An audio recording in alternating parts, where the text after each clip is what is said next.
মুক্তিযুদ্ধের পর বঙ্গবন্ধু সরকারের নেতৃত্বে দেশে সৃষ্ট সংকট কেটে যেতে শুরু করে। আর ঠিক এই অবস্থায় 1975 সালে চূড়ান্ত আঘাত হানে ঘূর্ণিচক্র।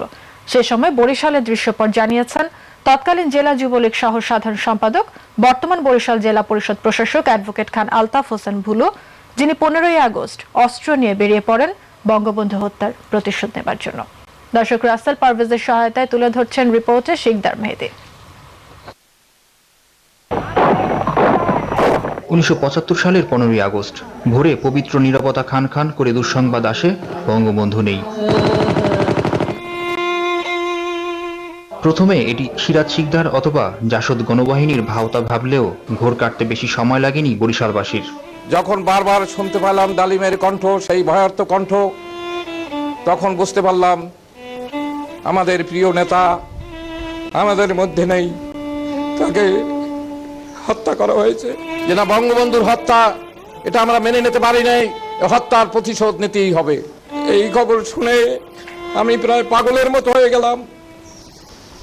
আমি আমার স্টিল আলমারি থেকে লাইসেন্স করা রিভলভার বের করলাম এবং প্রতিজ্ঞা করলাম এই হত্যার প্রতিশোধ নেবই।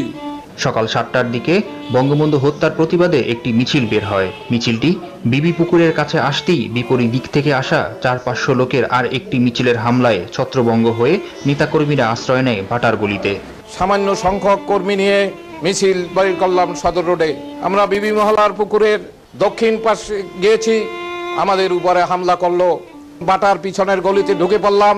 বড় মিছিলটি থেকে বঙ্গবন্ধুর বিপক্ষে ও খন্দকার মুশতাকের পক্ষে স্লোগান দেয়া হয়। মিছিলকারীরা আওয়ামী লীগের অফিস সহ সারা শহরে বঙ্গবন্ধুর ছবি ভাঙচুর করে। কিছু নরপিচাচ তারা মিছিল করে আসছে, খুনি মুস্তাক জিন্দাবাদ, বিভিন্ন ধরনের জঘন্য স্লোগান দিয়ে আসে। দুপুরে বগুড়া রোডের এক বাসায় চলে উৎসব। খুনি নুর ইসলাম মঞ্জুর বাড়িতে, পেশকার বাড়িতে আনন্দের বয়ে যাচ্ছে, সেখানে মিষ্টি বিতরণ হচ্ছে। তোমরা যদি আগাও তোমাদেরকেও হত্যা করা হবে। তালিকা অনুসারে 17ই আগস্ট থেকে শুরু হয় গ্রেফতার কার্যক্রম। প্রথম দফায় গ্রেফতার হন 50 জন নেতাকর্মী। জেলে গিয়েছিলাম, কিন্তু জেলের বাইরে যারা ছিল তারাও বঙ্গবন্ধু হত্যার জন্য, প্রতিশোধ নেবার জন্য তারা কাজ করেছে। আমরা জেলে বসে খবর পেয়েছি। জিয়ার শাসনামলে মুশতাকের লোকেরা আশ্রয় নেয় বিএনপিতে। এরপর এরশাদের জাতীয় পার্টি ও খোদ আওয়ামী লীগেই স্থান করে নিয়েছে 2-1 জন। তবে নেতারা কেবলা বদল করলেও কর্মীরা নড়েনি এক চুলো। বঙ্গবন্ধুকে আমরা হারাইয়া জাতি কি হারাইছে, সারা বিশ্বের তৃতীয় বিশ্বের মানুষ কি হারাইছে, সেটা আজকের সমস্ত পৃথিবীর মানুষ সেটা আজকে উপলব্ধি করতেছে। শিকদার মেহেদী, মাই টিভি নিউজ ডেস্ক। আর প্রিয় দর্শক, এর সাথে মাই টিভি সংবাদের সময় হচ্ছে একটি বিরতি নেবার, আমাদের সাথেই থাকুন। আর ফিরে এসে যা থাকছে।